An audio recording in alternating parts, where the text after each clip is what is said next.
We are broadcasting live from Tucson in Arizona this morning. Arizona being one of 7 crucial battleground states that will ultimately decide the outcome of this election.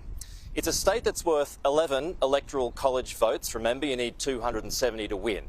4 years ago, it was won just by Joe Biden. He did it by 10,000 votes. The 4 years prior to that, in 2016, it was won easily by Donald Trump. Now, we are in the final full week of campaigning. Already this morning, we have seen the US President Joe Biden mix it with the locals standing in a long queue in his home state of Delaware, casting his vote. He spoke to reporters briefly after that. Here's what he said. It's embarrassing. Just simply embarrassing. It's beneath any president, but that's what we're getting used to. That's why this election is so important. You know, most of the presidential scholars I've spoken to talk about the single most consequential thing about a president's character. Character. And he puts that in question every time he opens his mouth. Also this morning, plenty of reaction to this joke from a comedian at a Donald Trump rally yesterday at Madison Square Garden. We're right there by a wide open border. Where are my proud Latinos at tonight? You guys see what I mean? It's wide open. There's so many of them. These Latinos, they love making babies too. Just know that. They do. They do. I don't know if you guys know this, but there's literally a floating island of garbage in the middle of the ocean right now. Yeah. I think it's called Puerto Rico. That last bit of the joke there, Donald Trump has distanced himself from it, or his campaign has at least anyway, issuing a statement this morning that says that joke does not reflect the views of the Trump campaign. It didn't stop the Vice President Kamala Harris from weighing into it this morning, though. Donald Trump spends full time trying to have Americans point their finger at each other. Fans the fuel of hate and division, and that's why people are exhausted with him.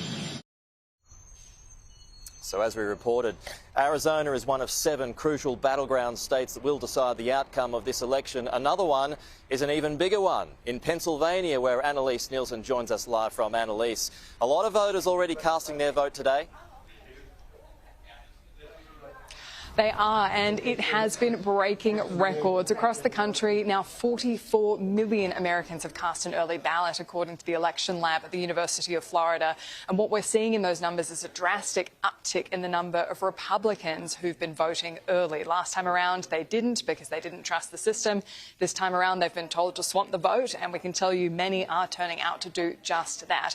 So we're in Erie, Pennsylvania. This is one of those key pivot counties that tends to go where the election result goes. So they voted for Obama, Biden, and also Trump. This is why we're here talking to voters, and we can tell you that they've been swamped here. Some of the people in line waiting for over 4 hours. I'm going to have my photographer take a walk down so we can show you just how far down this line goes. People have been here since this morning, and they're not going anywhere while they're waiting to vote. So what we've been told by the clerk here is that there's been an issue with mail ballot votes going out in Pennsylvania, that many people who are waiting here didn't get their ballots in the mail, and so they've come here. This is the last day of early voting before tomorrow, and then after that, Election Day is the last possible day. So as much as we'd love to chat to the people in the line, we can't. It's considered canvassing, and we wouldn't want to be seen to be influencing how anyone's voting, but you can see it goes even further down. So we spoke to the clerk just before about what's happened, and they said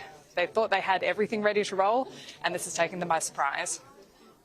We're all very disappointed here. We've really worked very hard gearing up for this election. We thought that we were over-prepared, and we didn't see that either the vendor or the mail system would have any issues. So now it's our responsibility to pick up those pieces and help the voters get their votes here to our office.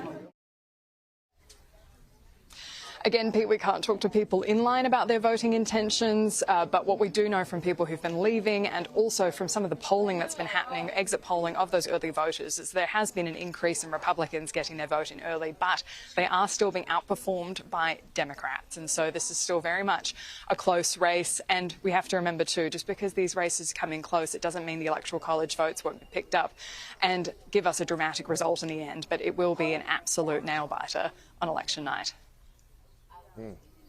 Yeah, it sure will. Absolutely extraordinary, isn't it, that some 44 million Americans have already cast their vote. That's the same here too in the state of Arizona.